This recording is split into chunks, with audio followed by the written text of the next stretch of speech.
যদি তুমি পরীক্ষায় ফেল করো তারপরও তোমাকে পাস দিবে শিক্ষা বোর্ড। এক্ষেত্রে কীভাবে এই পাসগুলো দেওয়া হয়েছে দেখতে পাচ্ছ, এখানে সায়েন্সে সে ফেল করেছিল, এখন আবার তাকে ডি দেওয়া হয়েছে, আবার এখানে ফিনান্সে ফেল করেছিল, তাকে সি দেওয়া হয়েছে। এরকমের তুমি ফেল করার পরও তোমাকে পাস দিবে কিভাবে, আজকে ভিডিওতে আমরা এই বিষয়গুলো নিয়ে একটু কথা বলবো, যাতে করে তোমাদের ভয়ভীতি কিছুটা দূর হয়। তোমরা পরীক্ষা দিয়েছো, তোমাদের পরীক্ষার রেজাল্টও প্রকাশিত হবে। তো অনেকেই পরীক্ষায় বিভিন্ন ধরনের ভুল ভ্রান্তি করেছো, যেগুলো বাসায় আসার পরে বুঝতে পারছো। অনেকের ফেল এসেছে, অনেকে ভাবতেছো নাম্বার কম পেয়েছো, অনেকে ভাবতেছো যে রোল নাম্বার রেজিস্ট্রেশন নাম্বার অর্থাৎ ওএমআরে ভুল করেছো। এই ধরনের সমস্যার কারণে তোমার পরীক্ষায় ফেল আসবে বলে তুমি ধারণা করছো, এবং দেখলে সত্যিই যে মূল রেজাল্ট যখন প্রকাশিত হয়েছে তখন এই যে প্রিভিয়াস লেটার তুমি দেখতে পাচ্ছ তোমার এখানে ফেল আসছে অথবা নাম্বার কম আসছে। কারো হয়তো বা আসার কথা ছিল এ প্লাস না এসেছে মাত্র সি। তখন তুমি চাইলে কিন্তু এই ব্যাপারে তুমি শিক্ষা বোর্ডের সাথে অন্যরকম একটি ব্যাপার করতে পারো, যেটা শিক্ষা বোর্ড তোমাদেরকে সেই সুযোগটা দিবে। তো এই ভিডিওতে আমরা সেই বিষয়গুলো তোমাদেরকে দেখিয়ে দিব যে এক্স্যাক্টলি তোমরা কী করতে পারো, কীভাবে তোমাদের সুযোগ সুবিধাগুলো দিবে। প্রথমত দেখো, তোমরা যারা পরীক্ষা দিয়েছো অলরেডি বা রেজাল্ট প্রকাশিত হয়েছে, এখানে তোমাদের তেমন কোনো হাত নেই, তোমরা যতটুকু পরীক্ষা দিয়েছো তার উপর ভিত্তি করে রেজাল্ট দিচ্ছে। কিন্তু দেখো, পরীক্ষার খাতা দেখার ক্ষেত্রে অনেক সময় শিক্ষকদের ভুল হইতে পারে, অনেক সময় বোর্ডের ক্যালকুলেশনের ভুল হইতে পারে।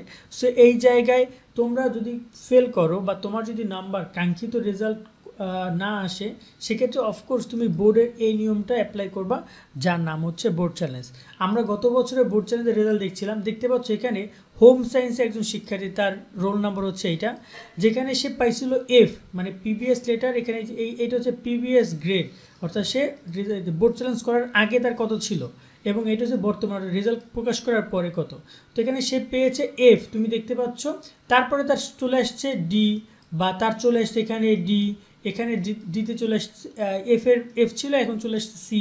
আবার এখানে দেখতে পাচ্ছ একজনের সায়েন্সে সে তার ছিল এ গ্রেড, বা ইংরেজিতে ছিল এ গ্রেড পাইছিল সে, পরে যখন সে বোর্ড চ্যালেঞ্জ করলো তার কিন্তু সেখানে এ প্লাস চলে আসলো। তো এই রকম কিন্তু অনেক রেজাল্ট পরিবর্তন কিন্তু হচ্ছে, দেখতে পাচ্ছ এখানে হোম সায়েন্সে এই এফ ছিল, সে কিন্তু এখানে তোমার এ মাইনাস চলে আসছে। এখন বুঝছো কথাটা আমার, একজন শিক্ষার্থী এফের পরের গ্রেড হচ্ছে ডি, যদি সে 1-2 মার্কের কারণে ফেল করে, সে 1-2 মার্ক পাইলে তাকে ডি দেওয়া হয়। কিন্তু সে যদি সরাসরি এ মাইনাস পায়, তাহলে ভুল বুঝে নিবা, তার রোল নাম্বার রেজিস্ট্রেশন নম্বরে ভুল ছিল জন্য সে মূলত এ মাইনাসই পাইছিল, কিন্তু তাকে হয়তো বা রোল নাম্বার রেজিস্ট্রেশন নম্বর ভুলের কারণে এফ দেওয়া হয়েছিল, তো ফেল দেওয়া হয়েছিল, পরে তাকে পাস দিয়ে তার যে সঠিক যে গ্রেড সেটা তাকে দিয়ে দেওয়া হয়েছে। তো এইরকমভাবে কিন্তু মূলত তোমাদের এখানে দেখতে পাচ্ছ একজন পাইছে এফ, তাকে দিয়ে দেওয়া হয়েছে বি। এখন এফ এর পর সর্বোচ্চ ডি পাইতে পারে বা সি পাইতে পারে, কিন্তু বি এসেছে, তার মানে এখানে কিন্তু সে অরিজিনাল গ্রেড তার বি ছিল, কিন্তু তাকে হয়তো বা খুঁজে পাওয়া যায়নি রোল নাম্বার রেজিস্ট্রেশন নাম্বার ভুলের কারণে। সো এরকম কিন্তু অনেক ধরনের ভুল হয়, এক্ষেত্রে তোমাদেরকে আমরা পরামর্শ দিব অফকোর্স। এখানে দেখতে পাচ্ছ একজন এফ, ইনফরমেশন টেকনোলজি আইসিটিতে, তাকে দেওয়া হয়েছে আবার এ, অর্থাৎ তার কিন্তু অরিজিনাল গ্রেড এই ছিল। তো তোমরা এই রেজাল্টগুলো আমরা অ্যানালাইসিস যখন করি তখন কিন্তু আমরা এই বিষয়গুলো অনেক ভালোভাবে দেখতে পারি। সো তোমাদেরকে এইটাই পরামর্শ দিব যে তোমরা কোনোভাবেই যেন মানে হতাশ হবে না, তোমরা যখন রেজাল্ট প্রকাশ করবে তখন তোমরা অফকোর্স তোমরা কিন্তু সেই জায়গায় চেষ্টা করবা, সাথে সাথে যদি রেজাল্ট অসন্তুষ্ট হও তোমরা রেজাল্টে, তার সাথে সাথে তোমরা কিন্তু সেখানে বোর্ড চ্যালেঞ্জ করে ফেলবা। এই দেখতে পাচ্ছ এখানে এফ থেকে এ প্লাস এসেছে, এখানে এফ থেকে এ প্লাস এসেছে, একটু অবাক হচ্ছে না তোমরা যে করেছে ফেল সে বোর্ড চ্যালেঞ্জ করার সাথে সাথে এ প্লাস কেন আসে? মূলত তার রেজাল্ট এ প্লাসে ছিল, কোনোটা কারণে তাকে এখানে এফ দিয়েছিল, পরে বোর্ড চ্যালেঞ্জ করার পরে অনেকে কিন্তু করে না, এই ফেল করেছে কান্নাকাটি করে এটা বসে থাকে। যারা বুদ্ধিমান তারা বোর্ড চ্যালেঞ্জ করে ফেলে, ঠিক আছে, যাতে করে এই ঝামেলাগুলো কমে, বা তারা যদি একটা মানে ক্লিয়ার হয়, তারা কেন হয়তো বা বোর্ড চ্যালেঞ্জ করতে অফকোর্স টাকা লাগবে, বোর্ড চ্যালেঞ্জ করার নিয়ম নিয়ে ওভারঅল এই বিষয়গুলো নিয়ে আমরা ভিডিও করে তোমাদেরকে জানিয়ে দিব। বোর্ড চ্যালেঞ্জ করতে টাকা লাগবে, সব কিছুই লাগবে, কিন্তু এখানে পুরো প্রসেসটা ঠিক এই যে তোমাদের এখানে তোমরা একটু স্যাটিসফাইড হবা যে আমার এখানে আমি জানতে পারলাম আমার রেজাল্টটা কী এক্স্যাক্টলি।